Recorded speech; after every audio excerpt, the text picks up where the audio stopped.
Hello everybody, this is B-Scout100 and welcome back to some more Apollo Justice Ace Attorney Turnabout Succession. In the previous episode, above all else, we had finished up all four sections of the past and learned about the dark curtain hanging over True Grand Marie.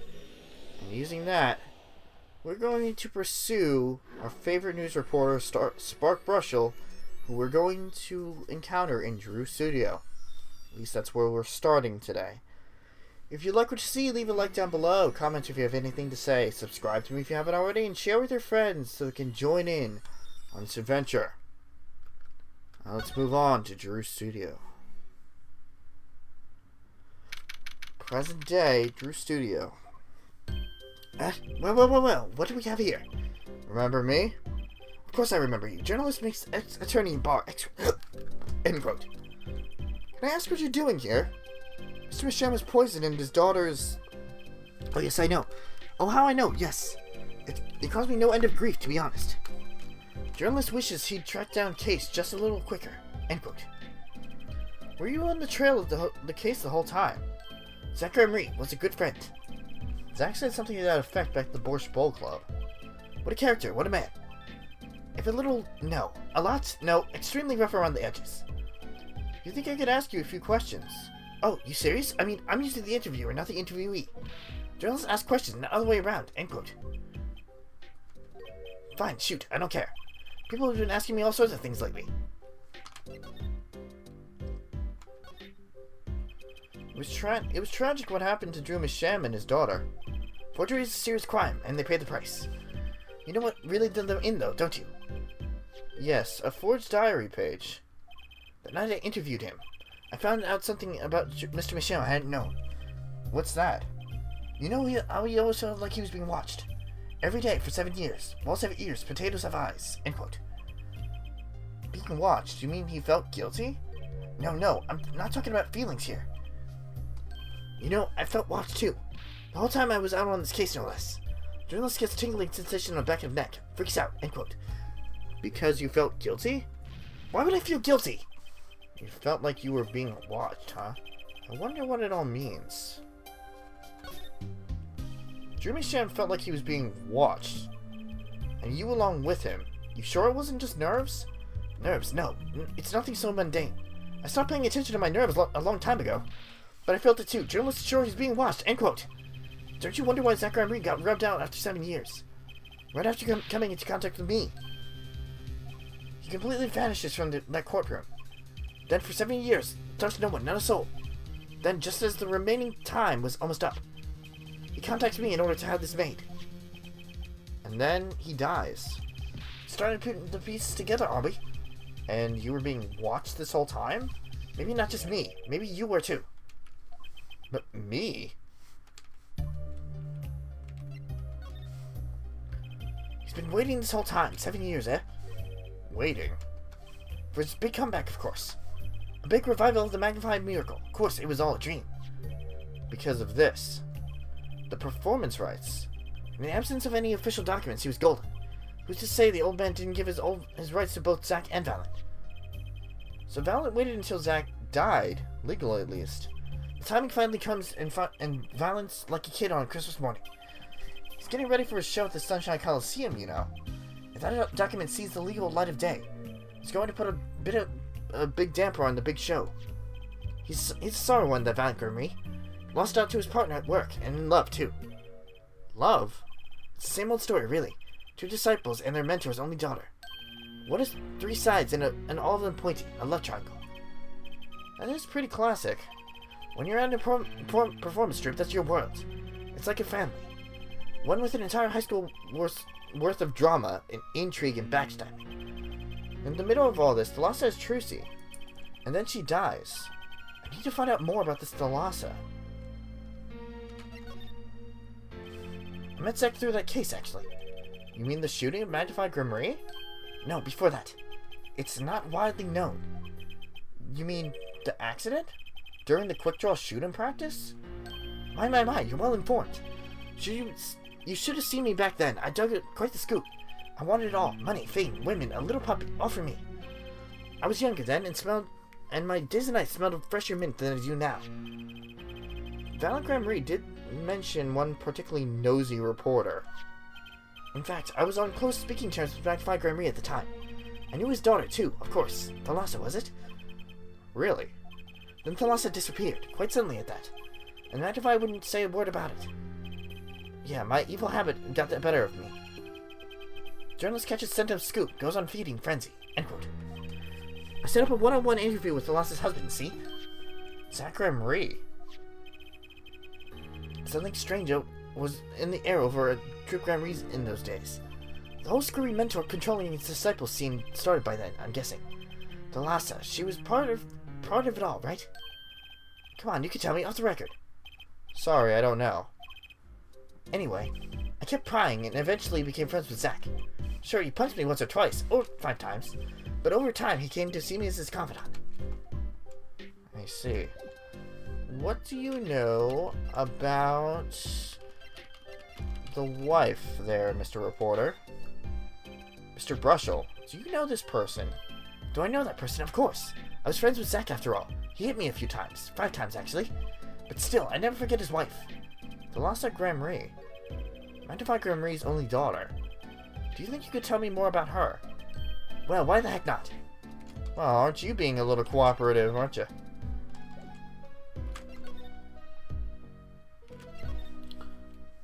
So Thalassa married Zach and had Trucy, see? It was her second marriage, actually. You mean she was divorced? I hadn't heard of this one before. Not quite. Her late husband was a performer, too. He died in an accident on stage. Tragic, really. They had only been married 1 year. I didn't know. Ah, but she was a beauty. I still carry a portrait photo of her around, you know. Ah, that's what I need. I've known Suzie since she was a little thing, too. She got a better deal, really. She got you for family, after all. What do you mean? Just reminiscing, you know? Thalassa has another child besides Trucy. End quote.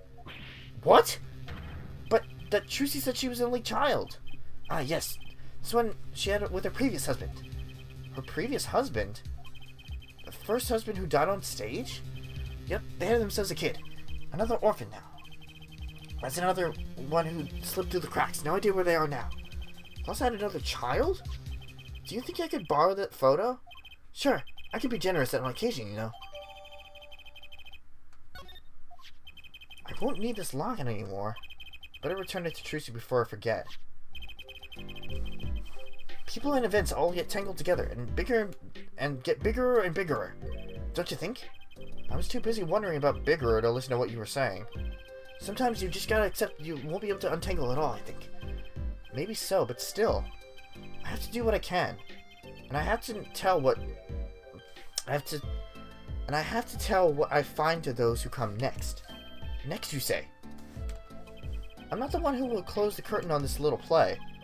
Apparently, that's not my role anymore. Magnify.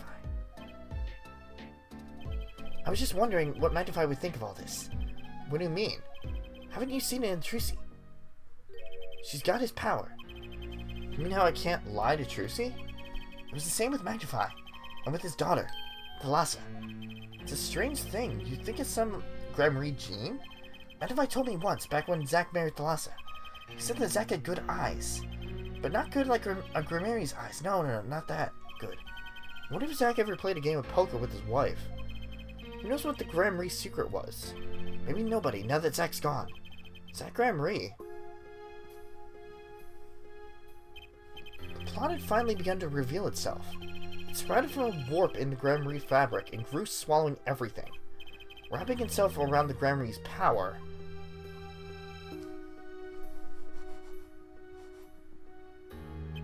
A power which passed from Magnified Grammary to Thalassa onto the next generation. And I would once again need to meet the one who bridged it all together. Alright. Drew's studio is complete.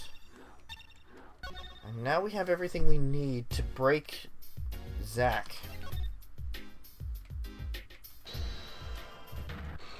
Alright, let's go through this quickly here. I know you don't want why you don't want to talk about her. There was an accident.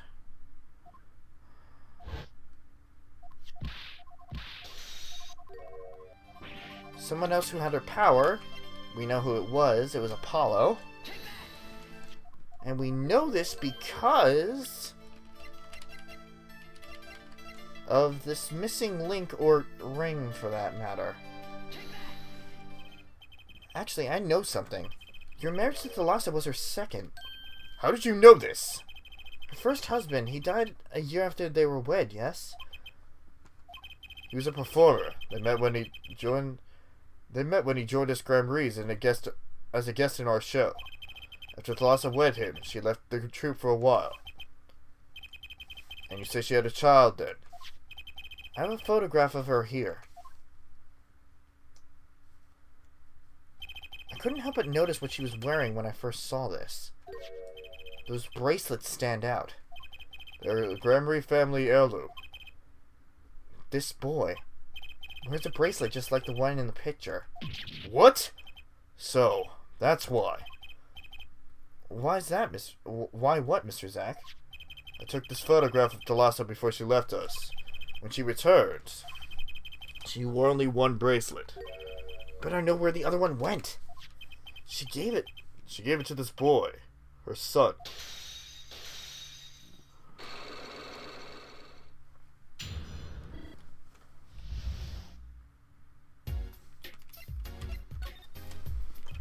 A strange power. I myself do not know where it comes from. Yet, the fact is that it is passed down the Grand Prix line. It runs in their veins. What is it? I asked her, Thalassa, once. This is what she told me. The power responds to tension in others. Tension? She were to face a person and they became tense, even slightly. Then she would know, no matter how hard they tried to hide it from her. So she could see it. Not quite, but this is the strangest part of it all. She wouldn't realize that she was subconsciously detecting this tension, without the use of a particular object, or in her case, objects. Objects? Wait, were they something that she wore? Yes, her bracelets. I admit the first time I saw one of those, I felt there was more to it than just fashion. But what kind of power could a bracelet have? I have made a decision. I will tell you all I know. Consider it a gift. Oh god. Okay. Let's talk about the bracelets first. These bracelets are made of a special alloy. It is said to expand and shrink very slightly in response to body warmth. So they're temperature sensitive or something? Yes. It's how they can shrink to the exact size of their wearer's wrist. And this has something to do with the power? What have I told you? The Grand Prix power reacts to tension in others. When a Grand Prix senses tension, they too become tense. And this tension translates into minute contractions of the muscles. So minute they cannot sense it on their own. They're muscles. Oh, so that's what the bracelets are for. With a bracelet on, one can sense these contractions. Because the bracelet is always a perfect fit. So when a person they're watching gets tense, the bracelet feels tighter on their wrist. Precisely. But that alone doesn't count as mind reading. I believe I understand how the process works from there. It's a simple question of eyesight. Eyesight? Guess that sounds simple enough. Have you ever heard of kinetic vision? Something about the ability to see moving objects with full clarity, right? I've heard about it before. They say athletes can see a moving ball as if it was stopped, if they focus. But it's not confined to sports alone. It all relies on the ability to focus. When we focus, we see many things. The faintest twitch of the face, and the meaning that lies behind it. Therein lies one of the secrets of magic. One must know the mind of a crowd before they may distract it. So basically, what you're saying is, the Grand Prix can see really well. For them, seeing is more than believing, it is knowing. Their power relies on eyesight combined with exceptional focus. Things are starting to come into focus for me, too. Of course, it is difficult to maintain such levels of focus for any length of time. But what if someone could tell you when to focus? Or something? Precisely. But wait, Suzie doesn't have any bracelets. You were talking about poker, yes. Timing of when to focus is so elementary, she probably does it without thinking. I doubt Suzie herself has realized this. Well, I hardly need you to tell me at this point, but those two are brother and sister, yes.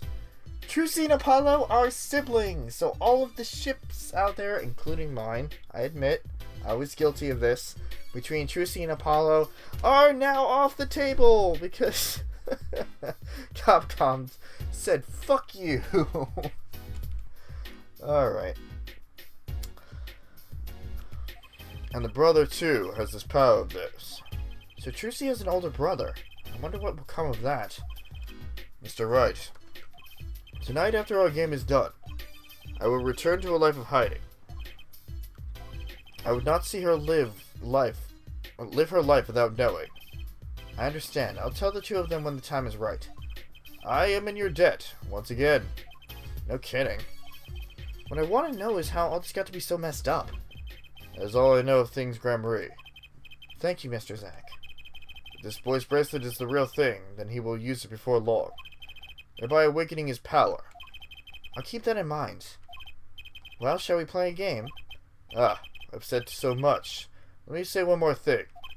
I will tell you of that night. That night? The night of my mentor, Minty Fresh, passed from this world to the next. There were 2 pistols and 2 letters sent. This was Minty's test. A test? In his last years, Minty Fresh worked us to the bone. No, to the pain. But that night, I could not shoot him. So I shot the clown's forehead instead. This, it seems, was the correct answer. Take this. I give my art to you, Zack. What? As thanks for playing along with my show. You shot well tonight, Zack. Though I would not have minded dying by your hand. How could I shoot you? You're my mentor. Bah! I thought you might say that. If I went home without shooting anything, what would you have done with that? And of course I would have given Valent his chance. And if I had shot you in the forehead instead, then it would be over. If you or Valent were to shoot me in the head, then I to the darkness would go and my art with me. A fitting end, don't you think? If this ending too gives me no cause for regret, I thank you, Zack. And I am sorry. I've done much that was wrong in my day.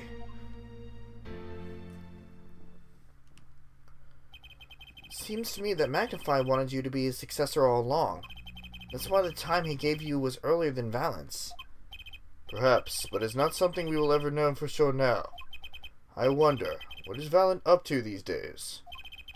Waiting for you to die? If 7 years pass like this, the performance rights go to him. And now here I am, and his dream is ended. It's worse than that, actually. Public opinion's a fickle thing, you know. What? Don't tell me they put the blame on our mentor's death on him. The trial ended when you vanished, Mr. Zack. There were even rumors that Valent had helped you pull it off. But that's madness! Well, seems that before I can once again disappear from this world, I have one more act to perform. Isn't it odd that sorting out my life should prove so complicated, even though I am dead?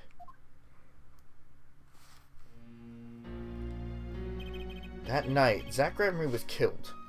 He died as Shady Smith, a mysterious traveler with a secret past. But he left one thing behind before he parted. This. To whom it may concern, 7 years passed. I, Zack Gramarye, murdered my mentor, Minty Fresh. I apologize for the trouble caused by my sudden departure from court, and hereby confess to my crime. Zack Gramarye. His confession. Of course he killed no one. This was his way of tying up loose ends with his old partner, Valiant Graham Ray.